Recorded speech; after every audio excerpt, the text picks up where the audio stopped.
अब हम करेंगे क्वेश्चन नंबर 22 की चॉइस ए, यानी कि फर्स्ट चॉइस सॉल्व करेंगे। इसमें बोला 1.5 मीटर टॉल बॉय है, एक बॉय है जिसकी हाइट 1.5 मीटर है, is walking away from the base of a lamp post, और वो एक लैंप पोस्ट के बेस से, बेस मींस उसके बॉटम से दूर जा रहा है, और लैंप पोस्ट की जो हाइट है ना वो हमें 12 मीटर हाइट दी है, away from the base of a lamp post which is 12 metre high. और उसकी स्पीड क्या दी है बॉय की, वो किस स्पीड पे चल रहा है, at the speed of 2.5 metre per second, यानी कि एक सेकंड में वो 2.5 मीटर डिस्टेंस कवर कर रहा है।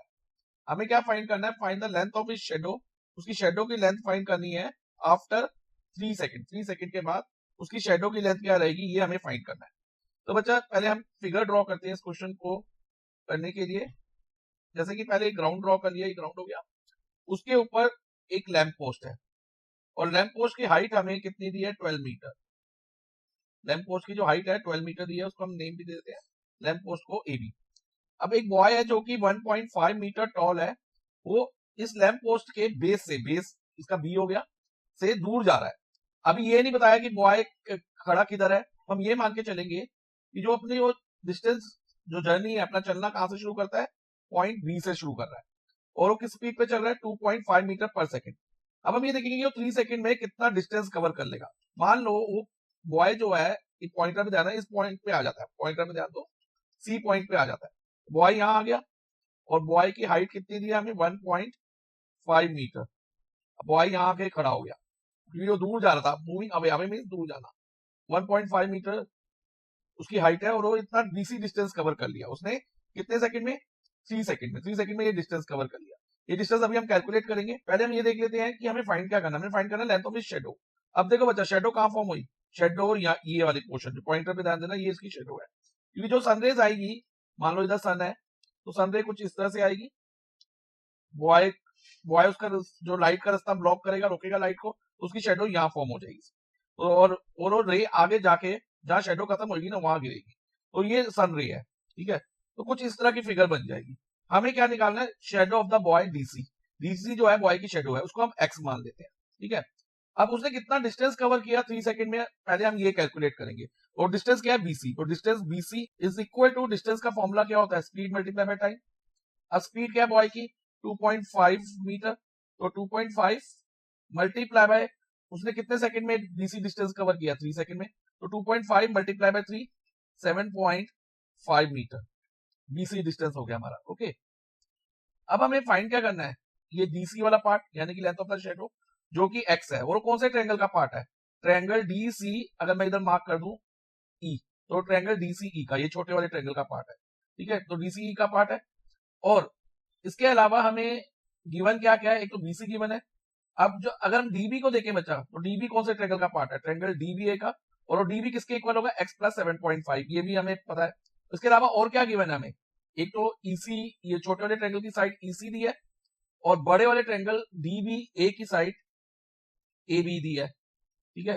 तो यही दो ट्रायंगल इन्वॉल्व हो रहे हैं ना, ट्रायंगल डीसीई और ट्रायंगल डीबीए। तो हम क्या करेंगे, इन दोनों ट्रायंगल को सिमिलर करके इनके साइड के रेशियो को इक्वल ले लेंगे, और उस साइड के रेशियो से ही हम length of the shadow find कर पाएंगे। तो कैसे करेंगे वो ध्यान से समझना बच्चा।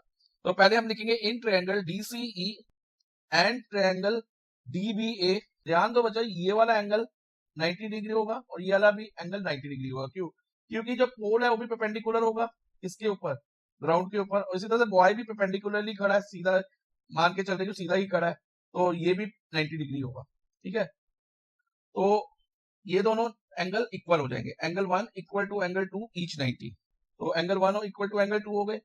अब ये वाला एंगल डी कौन से ट्रायंगल का पार्ट है, ट्रायंगल डीसीई का, और ये एंगल डी ट्रायंगल डीबीए का भी एंगल है, तो ये दोनों ट्रायंगल का कॉमन एंगल हो गया। तो angle D equal to angle D, reason हम इधर लिख देंगे कॉमन एंगल। अब बच्चा, दोनों ट्रायंगल के दो कोरस्पॉन्डिंग एंगल्स के पेयर हमारे पास इक्वल आ गए, तो हम इन दोनों ट्रायंगल को सिमिलर ले सकते हैं।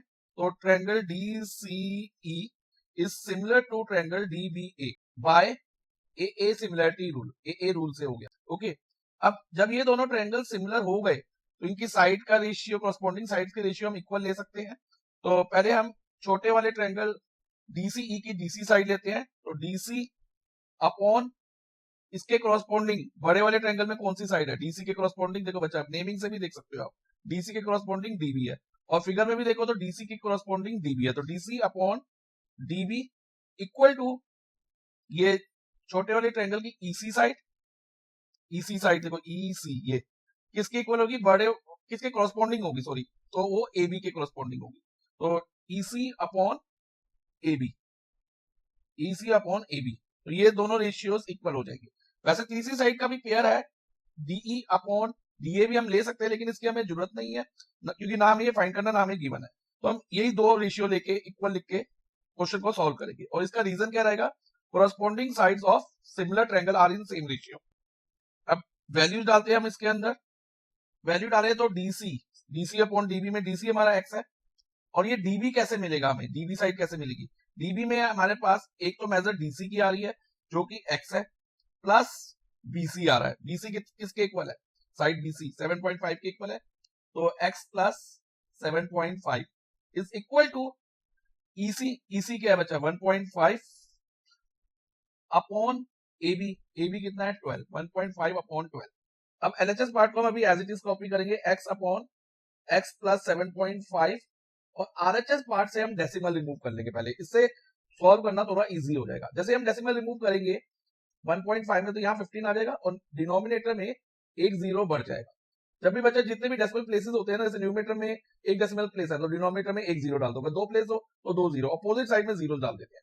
अब ये दोनों 5 से जाते हैं, 15 और 120, 15 को 5 से डिवाइड करेंगे इधर 3 आएगा, और 120 को 5 से डिवाइड करेंगे तो 24 आएगा। अब इसको हम साथ साथ क्रॉस मल्टीप्लाई भी कर लेते हैं, लाइक 3 इंटू एक्स प्लस 7.5।